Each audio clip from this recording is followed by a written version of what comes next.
2 दिन पहले प्रयागराज में जो हुआ उसकी कहानी आज से नहीं बल्कि 18 साल पहले से शुरू होती है। धूमनगंज थाने के जयंतीपुरवा एक लड़का रहता था जो अपने 3 भाइयों में दूसरे नंबर पर था।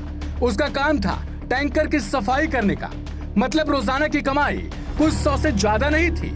वैसे भी सफाई वाला पूरी जिंदगी अगर कुछ खर्च ना भी करे तो भी करोड़पति नहीं बन पाएगा, पर यह लड़का बना वो कैसे? यह एक लंबी कहानी है जो इसके बारे में जानने के लिए थोड़ा पीछे चलना होगा। यह बात है साल 2005 से पहले की। धूमनगंज थाने का हिस्ट्री सीटर था राजू पाल, जिसने अतीक अहमद के भाई को उपचुनाव में चुनौती दी और मायावती की पार्टी से चुनाव जीत लिया, लेकिन जिंदगी की जंग हार गए। अतीक के गुर्गों ने बीच सड़क पर फिल्मी स्टाइल में मार दिया।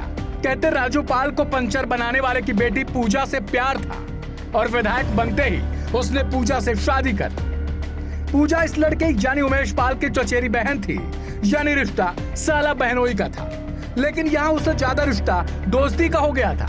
उमेश राजू को न्याय दिलवाने के चक्कर में पूजा के साथ कभी लखनऊ तो कभी दिल्ली के चक्कर काटने लगे।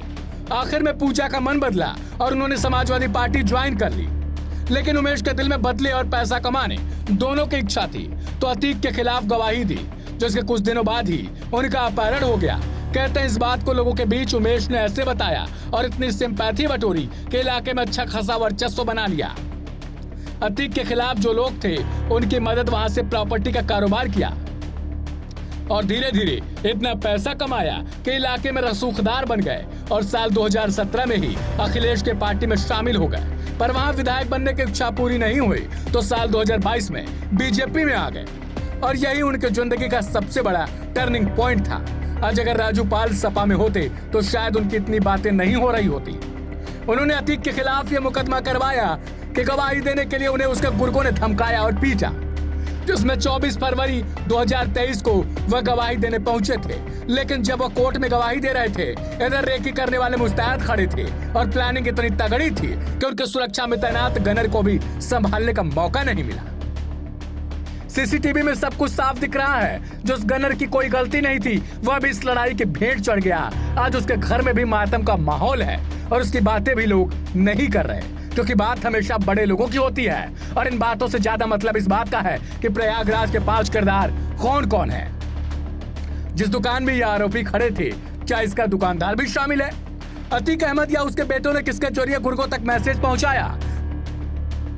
कोर्ट से लेकर घर तक रेकी हुई तो क्या उमेश का कोई करीबी में शामिल है? उमेश की बहन सपा विधायक के बीच नोकझोंक हुई, उस पर भी सवाल उठाए रहे हैं। बीजेपी अल्पसंख्यक प्रकोष्ठ के जिला अध्यक्ष जाहिल हसन की इसमें क्या भूमिका है? विधानसभा में सीएम योगी ने जब कहा कि इस माफिया को मिट्टी में मिला देंगे तो अखिलेश को इस बात का बुरा क्यों लग गया? क्या अतीक को इतने आरोपों के बाद भी वह खोलकर सपोर्ट करना चाहते हैं? अब अतीक के दोनों बेटे पुलिस के शिकंजे में हैं। बाबा का रौद्र रूप बता रहा है कि असली गुनहगार चाहे पाताल में ही हो फिर भी ढूंढ कर निकाल लेंगे। पर सवाल यह है कि पूर्वांचल में कब तक खुलेआम इस तरह की घटनाएं होती रहेंगी? बुलडोजर बाबा के राज्य में व्यवस्था बिगाड़ने वाले ये लोग कौन हैं जिन्हें अब भी डर नहीं लग रहा कि ऐसे लोगों के खिलाफ बाबा को कार्रवाई का तरीका और भी कठोर करना होगा?